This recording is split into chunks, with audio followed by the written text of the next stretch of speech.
Welcome students. Today's we are going to study this important topic, refraction of light. It is very most important topic in light. ये बहुत महत्वपूर्ण topic है light में, जिसका बहुत use है, बहुत जगह पर यूज है। तो आज का वीडियो हम लोग स्टार्ट करते हैं। हेलो स्टूडेंट्स, मैं सौरभ पांडे हूं और आप देख रहे हैं सौरभ फिजिक्स। चलिए शुरू करते हैं आज का वीडियो। देखिए बेटा, रिफ्रैक्शन ऑफ लाइट क्या है? आप लोगों ने इसके पहले वाले चैप्टर में पढ़ा हुआ है रिफ्लेक्शन। ये एक लाइट की प्रॉपर्टी है। रिफ्लेक्शन ऑफ लाइट आपने पढ़ा है, प्रकाश का परावर्तन। जब प्रकाश किसी स्मूथ सरफेस पर गिरता है, जब लाइट किसी स्मूथ सरफेस पर गिरती है तो वो उससे टकरा करके वापस लौट जाती है। इस घटना को हम लोग रिफ्लेक्शन कहते हैं। जैसे लेट सपोज आपके पास एक बॉल है, एक गेंद है, भारी गेंद, रबड़ की गेंद है।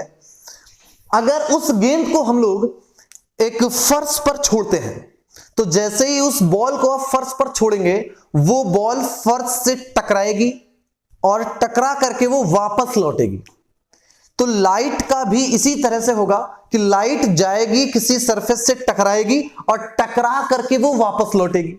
तो लाइट का किसी सरफेस से टकराना, टकराकर वापस लौट जाना रिफ्लेक्शन कहलाता है। रिफ्रैक्शन क्या है?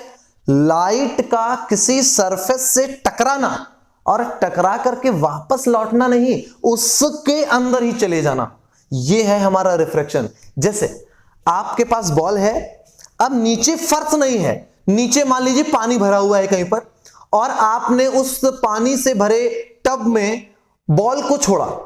वो बॉल जा करके उस पानी की सतह से टकराएगी, सरफेस से टकराएगी और टकरा करके वो वापस लौट करके नहीं आएगी, वो पानी के अंदर चली जाएगी। तो पानी के अंदर जैसे ही जाएगी वैसे ही यहां पर रिफ्रैक्शन की कुछ बात आ जाएगी।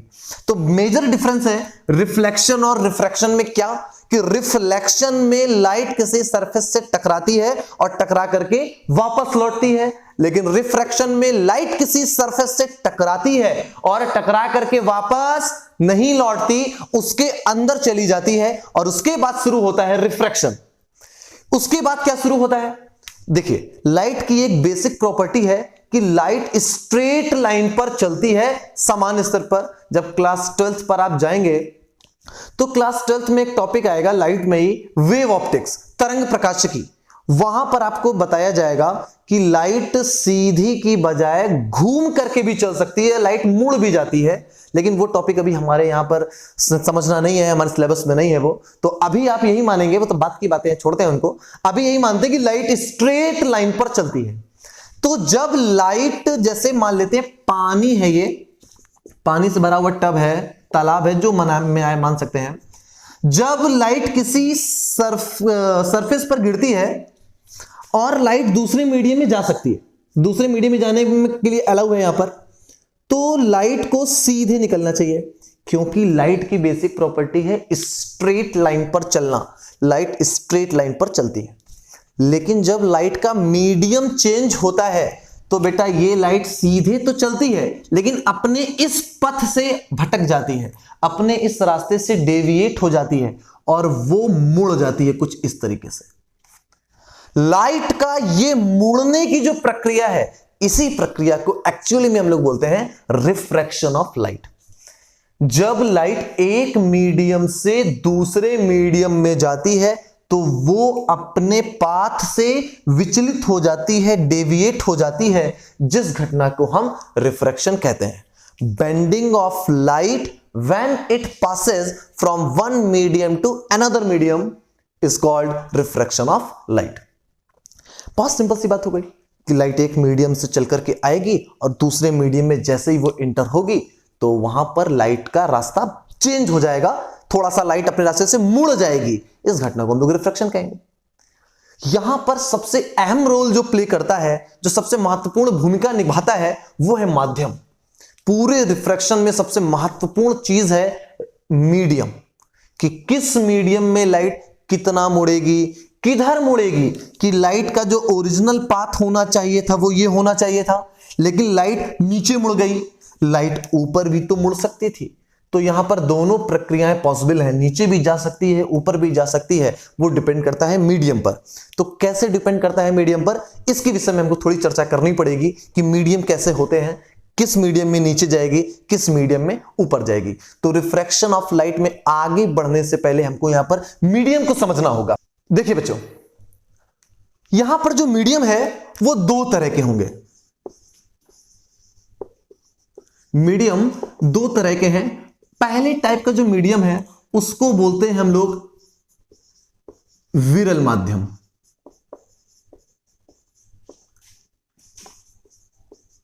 Rarer medium. और दूसरा जो हमारा टाइप है उसको बोलते हैं हम लोग बेटा सघन माध्यम। सघन माध्यम, इंग्लिश में बोलते हैं उसको डेंसर मीडियम। तो समझते हैं जरा क्या है ये दोनों मीडियम। देखिए, विरल माध्यम का मतलब है ऐसा मीडियम जिसके पार्टिकल्स ज्यादा घने ना हो, पार्टिकल्स दूर दूर हो, या यूं हम सरल भाषा में बात करें तो जहां पर पार्टिकल्स की भीड़ ना हो, वो मीडियम हमारा विरल माध्यम होगा। और ऐसा मीडियम जो ज्यादा घना हो, जिसके पार्टिकल्स बहुत पास पास हो, घनापन ज्यादा हो, उसको हम डेंसर कहेंगे। डेंस है यानी कि सघन, मतलब घनापन है, वो सघन माध्यम। तो दो माध्यम अपने पास कौन कौन से हैं? एक ऐसा माध्यम है जिसके पार्टिकल्स दूर दूर होंगे, वो विरल माध्यम, और एक ऐसा माध्यम है जिसके पार्टिकल्स पास पास हैं, वो है सघन माध्यम। एग्जाम्पल के लिए हम बात करें, सन से लाइट पृथ्वी तक आती है। ये है हमारी पृथ्वी। तो जब सन से लाइट पृथ्वी तक आ रही है तो सन और पृथ्वी, अर्थ के बीच में कौन सा मीडियम है बेटा? सिंपल सी बात है, यहां पर बीच में कोई मीडियम नहीं है, यहां पर वैक्यूम है। वैक्यूम को बोलते हैं बेटा हिंदी में निर्वात। यहां पर निर्वात है, वैक्यूम है, कोई मीडियम नहीं है, कोई पार्टिकल ही नहीं है, पूरा सन्नाटा है यहां पर। तो इससे ज्यादा खालीपन तो कहीं हो ही नहीं सकता। फिर से सुनिए मेरी बात, वैक्यूम का मतलब होता है, निर्वात का मतलब होता है कोई पार्टिकल ना हो, कोई मीडियम ना हो, एकदम खाली। जैसे आप हमारा वीडियो देख रहे हैं, आपको हम दिखाई दे रहे हैं, हमारे आगे कुछ नहीं है, खाली है। लेकिन रियलिटी में ये खाली नहीं है, यहां पर एयर के मॉलिक्यूल्स घूम रहे हैं। वो मॉलिक्यूल्स हैं बहुत छोटे, जिससे हमको वो दिख नहीं रहे ऐसे आंखों से, लेकिन वो पार्टिकल्स मौजूद हैं। तो यहां पर पार्टिकल्स की कुछ ना कुछ भीड़ है जो हमको महसूस नहीं हो रही, लेकिन कुछ ना कुछ यहां पर पार्टिकल्स हैं। लेकिन हम बात करें एक ऐसे मीडियम की जहां पर कोई रियलिटी में पार्टिकल मौजूद नहीं है, वो जगह कहलाती है वैक्यूम।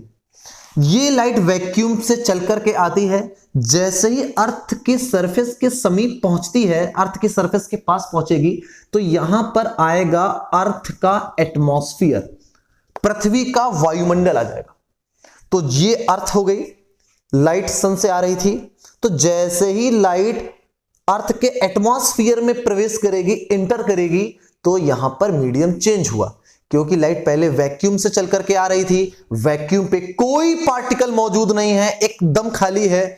अब लाइट एटमॉस्फेयर में आई तो वहां पर कुछ पार्टिकल्स हैं एयर के। तो ये जो मीडियम है हमारा, सोचिए ये हमारा वैक्यूम ज्यादा घना था कि ये एयर ज्यादा घनी है? तो आंसर है एयर ज्यादा घनी है, क्योंकि वैक्यूम एकदम खाली था, लेकिन एयर हमारी कुछ तो घनी है, थोड़े बहुत पार्टिकल्स तो यहां पर हैं। यहां पर अब अगर लाइट इस पृथ्वी पर चलते हुए आएगी और मान लीजिए किसी पानी के अंदर प्रवेश करी, किसी तालाब में, समुद्र में कहीं पर प्रवेश करी, तो अब लाइट एयर से चल करके आ रही थी, यहां पर एयर है और यहां पर मान लीजिए पानी भरा हुआ है, तो यहां पर लाइट इस पानी में प्रवेश करी, तो यहां पर एयर है और यहां पर पानी है, वाटर है। तो अब पानी के मॉलिक्यूल्स ज्यादा पास पास होंगे कि एयर के? तो आप बचपन में पढ़ चुके हैं कि लिक्विड के मॉलिक्यूल्स गैसेस के कंपैरिजन में ज्यादा पास पास होते हैं। तो यहां लिक्विड में ज्यादा घनापन मिलेगा एयर के कंपैरिजन में। तो जो हमारा वाटर है वो डेंसर की तरह काम करेगा, डेंसर मीडियम हो जाएगा। और हमारा जो एयर है वो एक रेयर मीडियम की तरह काम करेगा। अच्छा बच्चों, अगर ये लाइट अब वाटर से चलते हुए किसी ग्लास में प्रवेश करे, कांच में, तो अब हमारे पास एक तरफ लिक्विड है पानी और दूसरी तरफ ग्लास है सॉलिड। तो यहां पर लिक्विड के मॉलिक्यूल्स पास पास थे, अच्छी बात है, लेकिन ग्लास के मॉलिक्यूल्स तो और भी पास पास होंगे। तो और भी पास पास होने से जो कांच है हमारा वो डेंसर मीडियम है और जो वाटर है वो रेयर मीडियम है। मेरी बात को फिर से सुने आप, ये जो मीडियम है वो दो तरह के हैं। दो तरह के क्यों बने? क्योंकि एक में हमारी जो लाइट है वो ज्यादा पास पास है, सॉरी, जो मीडियम है हमारा वो दो तरह के मीडियम है। एक तरह का मीडियम विरल है, दूसरी तरह का सघन है। विरल मीडियम में क्या होगा, हमारे रेयर मीडियम में क्या होगा, ऐसा मीडियम जिसमें पार्टिकल्स दूर दूर हों वो हमारा रेयर मीडियम कहलाएगा, और जिसमें पार्टिकल्स पास पास हो, घनापन हो, वो हमारा डेंसर मीडियम कहलाएगा। अब हमारा एक प्रश्न है आपसे, अगर हम पूछें कि वाटर आपका रेयर मीडियम में आएगा कि डेंसर मीडियम में, तो जवाब क्या होगा आपका? रेयर, डेंसर, रेयर, गलत, डेंसर होगा, ये भी गलत। आपसे अगर कोई एक मीडियम दे के पूछा जाए कि बताइए ये वाटर, अगर एग्जांपल के लिए हम लेते हैं, तो वाटर रेयर मीडियम है या डेंसर, तो आपके पास इसका कोई आंसर नहीं हो सकता। एक अकेला मीडियम ना तो रेयर बन सकता है ना तो वो डेंसर बन सकता है। रीजन क्या है? रीजन ये है कि आपको उस मीडियम के कंपैरिजन में, उसके साथ में एक दूसरा मीडियम भी देना होगा। आप अकेले एक मीडियम को देखकर कैसे बताएंगे कि वो ज्यादा सघन है, वो या ज्यादा घना है या कम घना है?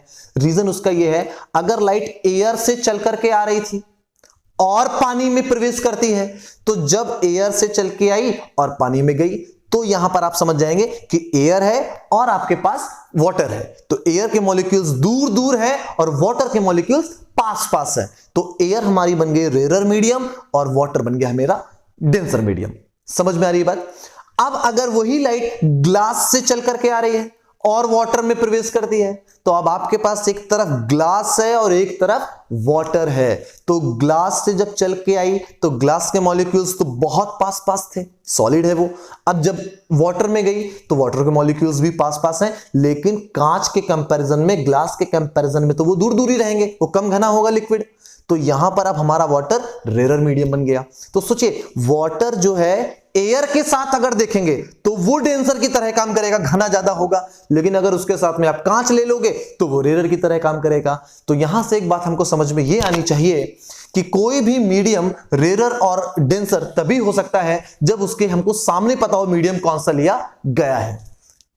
बत्ती बात समझ में आपको आ रही है? तो हमारे पास दो मीडियम है, एक रेयर है और एक डेंसर है। अब इनमें क्या होगा, देखिए, जब लाइट रेयर मीडियम में चलेगी तो उसकी स्पीड ज्यादा होगी या कम? ज्यादा होगी। सिंपल सी बात को आप समझ लें कैसे, जैसे लाइट किसी रेयर मीडियम में जाएगी तो रेयर मीडियम कैसा है? बहुत कम घना।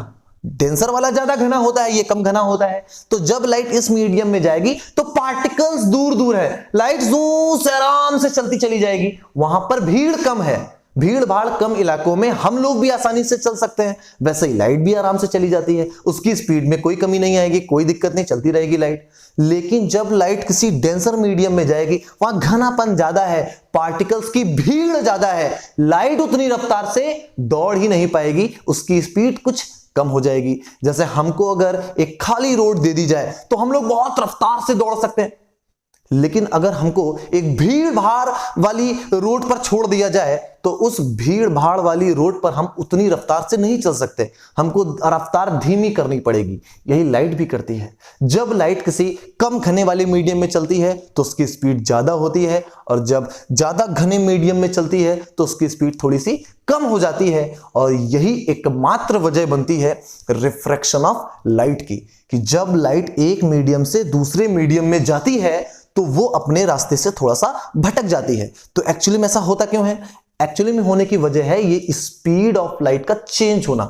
जब लाइट एक मीडियम से दूसरे मीडियम में जाए, अगर पहला वाला मीडियम आपका कम घना था तो लाइट वहां तेज चल रही थी, दूसरा मीडियम हमारा ज्यादा घना है तो लाइट धीमी हो जाएगी। तो लाइट की स्पीड के चेंज होने से ही लाइट का रास्ता थोड़ा सा चेंज हो जाता है और फिर उत्पन्न होता है रिफ्रैक्शन ऑफ लाइट। अब हम लोग इस टॉपिक में आगे बढ़ते हैं, जो हमारी रिफ्रैक्शन ऑफ लाइट की आगे बात जाएगी कि जब लाइट एक मीडियम से दूसरे मीडियम में जाती है तो वो अपने रास्ते से भटक जाती है। किस तरह से भटक जाती है? देखिए बच्चों, हमने यहां पर पहले इस फिगर को देखते हैं। यहां पर हमने एक ऊपर रेरर मीडियम ले रखा है, एक विरल माध्यम ले रखा है एयर, और नीचे डेंसर मीडियम के तौर पे ले रखा है ग्लास। आप जो मर्जी हो वो ले सकते हैं, उसमें कोई बाउंडेशन नहीं है। तो हमने माना कि लाइट एयर से ग्लास में जा रही है। इसको हम अच्छे से कैसे बोलते हैं फिजिक्स में कि लाइट रेरर मीडियम से डेंसर मीडियम में जा रही है। तो जब लाइट रेरर मीडियम से डेंसर मीडियम में जाती है तो लाइट को जाना था सीधे, लेकिन वो बेंट होगी। रिफ्रैक्शन इसी को बोलते हैं लाइट का बेंट होना। जब एक मीडियम से दूसरे मीडियम में जाती है तो वो बेंट हो जाती है, अपने सीधे रास्ते पे नहीं जा पाती। तो ये लाइट नॉर्मल, ये जो लाइन बनाई हम लोगों ने बेटा, इसको बोलते हैं नॉर्मल, अभिलंब। आप रिफ्लेक्शन में इसको पढ़ चुके थे। जब लाइट रेरर मीडियम से डेंसर मीडियम में जाती है तो ये लाइट नॉर्मल की तरफ झुक जाती है, टुवर्ड्स द नॉर्मल बेंट हो जाती है। और जस्ट इसका अपोजिट हो जाएगा, जब लाइट डेंसर मीडियम से रेरर मीडियम में जाएगी तो वो टुवर्ड्स द नॉर्मल नहीं बेंट होगी, वो away from the normal bent होगी, नॉर्मल से वो दूर हो जाएगी। तो रिफ्रैक्शन ऑफ लाइट एक्चुअली में पूरा क्या है? जब लाइट एक मीडियम से दूसरे मीडियम में जाती है तो वो बेंट हो जाती है। इस घटना को हम लोग रिफ्रैक्शन ऑफ लाइट कहते हैं। कैसे बेंट होती है? जब लाइट रेरर मीडियम से डेंसर मीडियम में जाती है तो वो नॉर्मल की ओर झुक जाती है, नॉर्मल की ओर बेंट हो जाती है। और जब लाइट डेंसर मीडियम से रेरर मीडियम में जाती है तो वो नॉर्मल से दूर हो जाती है। अब यहां पर ये जो लाइन आपको दिख रही है, जो लाइन मीडियम को अलग अलग करती है, इसको बोलते हैं इंटरफेस। ये पृथक्कारी पृष्ठ है, इसके ऊपर की जो मीडियम है वो दूसरा होगा, इसके नीचे का मीडियम दूसरा होगा। इसके ऊपर एयर है, इसके नीचे ग्लास है, और यहां पर ये इंटरफेस है, इसके ऊपर ग्लास है डेंसर और इसके नीचे एयर है। और इस सरफेस पर हम लोगों ने परपेंडिकुलर बना रखा है जिसको अभिलंब कहते हैं, नॉर्मल। ये जो लाइट आकर के गिरती है इसको बोलते हैं आपतित किरण, आपतित किरण, इंसिडेंट रे। और ये जो रे है जो दूसरे मीडियम में जाती है मुड़ने के बाद, इसको बोलते हैं रिफ्रैक्टेड रे, यानी कि अपवर्तित किरण। ये लाइट हमारी आई थी और ये मीडियम में जाने के बाद नया रास्ता चुनकर ऐसे निकल गई, इसको हम लोगों ने कहा रिफ्रैक्टेड रे, क्योंकि यहां पर रिफ्रैक्शन हो चुका है, अपवर्तन हो गया, लाइट मुड़ गई। तो रिफ्रैक्शन के बाद की लाइट को हम लोग कहेंगे रिफ्रैक्टेड लाइट, रिफ्रैक्टेड रे कहेंगे। ये इंसिडेंट रे, आने वाली लाइट नॉर्मल के साथ, अभिलंब के साथ जितना एंगल बनाती है उसको बोलते हैं एंगल ऑफ इंसिडेंस, आपतन कोण। इसको बोलते हैं एंगल ऑफ इंसिडेंस, यानी कि आपतन कोण। इसी तरह से ये जो रिफ्रैक्शन के बाद की लाइट है, रिफ्रैक्टेड रे, ये नॉर्मल के साथ भी कुछ कोण बना रही है। इस एंगल को बेटा हम लोग बोलते हैं एंगल ऑफ रिफ्रैक्शन। जो लाइट आती है उसको कहते हैं इंसिडेंट रे, जिसका रिफ्रैक्शन हो जाता है, मुड़ जाती है, उसको बोलते हैं रिफ्रैक्टेड रे। इंसिडेंट रे नॉर्मल के साथ जितना एंगल बनाएगी उस एंगल को कहेंगे हम एंगल ऑफ इंसिडेंस, आपतन कोण। रिफ्रैक्टेड रे नॉर्मल के साथ जितना कोण बनाएगी उसको कहेंगे एंगल ऑफ रिफ्रैक्शन, अपवर्तन कोण। सिमिलरली यहां पर भी है, जो लाइट आ रही थी वो इंसिडेंट रे है, यही वाली। जो लाइट मुड़ गई है दूसरे मीडियम में वो रिफ्रैक्टेड रे है, यही नाम होगा। इंसिडेंट रे जो एंगल बनाएगी नॉर्मल के साथ वही एंगल बनेगा यहां पर भी, इसको नाम वही है एंगल ऑफ इंसिडेंस, आपतन कोण। रिफ्रैक्टेड रे नॉर्मल के साथ जो एंगल बनाएगी उसको हम आर कहेंगे, एंगल ऑफ रिफ्रैक्शन। ये आई और आर नाम क्यों है, इनके स्पेलिंग पे ही है। इंसिडेंस का आई ले लिया और रिफ्रैक्शन का आर ले लिया, आई और आर। जिस पॉइंट पर लाइट गिर रही है उस पॉइंट का भी एक नाम है, इसको बोलते हैं पॉइंट ऑफ इंसिडेंस, यानी कि आपतन बिंदु। जिस बिंदु पर लाइट गिर रही है, जिस जगह लाइट आकर स्ट्राइक किया है, को टच किया है, उस पॉइंट को हम कहेंगे पॉइंट ऑफ इंसिडेंस, आपतन बिंदु। ओके बच्चों, आज के इस वीडियो में रिफ्रैक्शन का इंट्रोडक्शन था और इस रिफ्रैक्शन में हमने क्या क्या सीखा है। हमने यहां पर ये सीखा कि सबसे पहला रिफ्रैक्शन क्या होता है, जब लाइट एक मीडियम से दूसरे मीडियम में जाती है तो लाइट अपने रास्ते से थोड़ा सा बेंट हो जाती है। जब प्रकाश किरण एक मीडियम से दूसरे मीडियम में जाती है तो अपने मार्ग से विचलित हो जाती है, बेंट हो जाती है। इस घटना को हम लोग रिफ्रैक्शन ऑफ लाइट कहते हैं। कैसे ये बेंट होती है, जब लाइट रेयरर मीडियम से डेंसर मीडियम में जाती है तो ये नॉर्मल की ओर झुक जाती है, और जब लाइट डेंसर मीडियम से रेयरर मीडियम में जाती है तो ये नॉर्मल से दूर हट जाती है। जो लाइट रे आ रही है उसको हम इंसिडेंट रे कहेंगे, जिस लाइट का रिफ्रैक्शन हुआ है उसको रिफ्रैक्टेड रे बोलेंगे।